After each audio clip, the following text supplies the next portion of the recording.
Allagadda గర్సే school కాడ వచ్చేసి ఈ వర్క్ ఓపా ఆఫీస్ వర్క్ చేస్తున్నాము. ఆ వర్కల్లో మొత్తం అయిపోయింది. వెనక పక్క కాంపౌండ్ చేయడానికి ఈ విధంగా కంకర వేసుకొని ఇక్కడ డ్రిల్లులు బేస్మటం మీద ఈ విధంగా కట్టుకొని ఒక సైడ్ నుంచి నీట్గా బెడ్ అనేది వేసుకుంటూ పోతున్నాము. ఈ విధంగా ఇలా నీట్గా ఒక సైడ్ నుంచి వేసుకొని పోతున్నాము.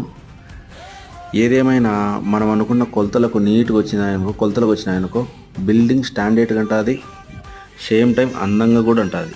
ఎందుకు ఈ మాట చెప్తున్నా అంటే కింది నుంచి పిల్లరు కొలతలతో వచ్చిందనుకో పెంతు భీమ్ కూడా పిల్లర్ మీదనే పడుతుంది అనమాట. కొలత తప్పితే పిల్లర్ దాటుతుంది అనమాట, ఒక 2 నుంచి అట్లా దాటుతుంది. అలా దాటకూదు. బెడ్ కానీ పిల్లరు పెంతు భీమ్ కానీ పిల్లర్ దాటకూదు, బేస్ మటం దాటకుండా ఏర్పాటు చేసుకుంటే స్టాండర్డ్గా ఉంటుంది. ఓవరాల్గా ఈ విధంగా గోడ కట్టుకొని అటు సైడ్ ఇటు సైడ్ ప్లాస్టింగ్ చేసి పార్కింగ్ టైల్స్ ఇచ్చినాము. నీట్గా వచ్చింది. కాకపోతే కొద్దిగా రికిస్గా అయినా కానీ నీట్గానే చేసినాము. ఈ విధంగా టైల్స్ ఒక్కెళ్ళ నుంచి వేసుకుంటూ వచ్చినాము.